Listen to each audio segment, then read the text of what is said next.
சென்னை புரசைவாக்கத்தை அடுத்த சூளை ரங்கையா தெரு, அஷ்டபூஜ்யம் சாலை உள்ளிட்ட பகுதிகளில் மழை நீருடன் கழிவு நீரும் தேங்கி நிற்பதால் வாகன ஓட்டிகள் சிரமம் அடைந்து வருகின்றனர். அந்த காட்சிகளை தற்போது பார்க்கலாம்.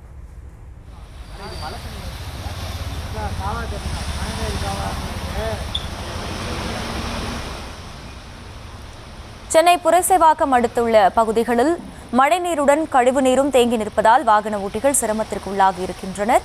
கூடுதல் விவரங்களை செய்தியாளர் வெங்கட்ரமணன் வழங்க கேட்கலாம். வெங்கட்ரமணன், வணக்கம். கள தகவல்கள். வணக்கம். சென்னை புரசைவாக்கத்தில் இருக்கக்கூடிய சூளை ரங்கநாயகர் தெரு, அஷ்டபூஜ்யம் சாலையில மழை நீருடன் கழிவு நீரும் தேங்கியிருப்பதால அந்த சாலைகளை பயன்படுத்தக்கூடிய வாகன ஓட்டிகள் கடும் சிரமம் அடைந்திருக்கிறார்கள். நேற்று நள்ளிரவு முதல் அந்த பகுதியில் பெய்த லேசான மழையின் காரணமாக மழை நீருடன் கழிவு நீரும் கலந்திருக்கிறது. வாகன ஓட்டிகள் சிரமத்துடன் வாகனத்தை இயக்கக்கூடிய ஒரு சூழல் ஏற்பட்டிருக்கக்கூடிய நிலையில் அந்த இடத்துல கடும் துர்நாற்றம் என்பது வீசி வருகிறது. மழைநீர் அதிக அளவு தேங்கியிருப்பதன் காரணமாக சாலைகள் இருக்கக்கூடிய பள்ளம் தெரியாததால வாகன ஓட்டிகளும் தடுமாறி கீழே விழக்கூடிய ஒரு சூழலும் ஏற்பட்டிருக்கிறது.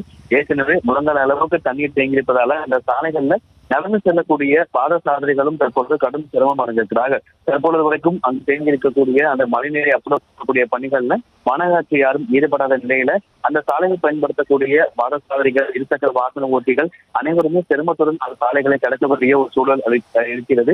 ஏற்கனவே பல முறை மழை காலத்துக்கு முன்னதாகவே இந்த பகுதியில அந்த குண்டு குழியமாக சாலைகளை சரி செய்ய வேண்டும் என பொதுமக்கள் புகார் அளித்தும் எந்த விதமான நடவடிக்கை எடுக்கவில்லை என பொதுமக்கள் குற்றச்சாட்டை வைத்திருக்கிறார்கள். வடகிழக்கு பருவமழை தொடங்கி தீவிரமடைந்து இருக்கக்கூடிய நிலையில வரக்கூடிய நாட்கள்ல முன்னெச்சரிக்கை நடவடிக்கையாக அந்த சாலைகளை தற்காலிகமாக சீர் செய்ய வேண்டும் என்பது அந்த பகுதி மக்கள் கோரிக்கை விடுத்திருக்கிறார்கள்.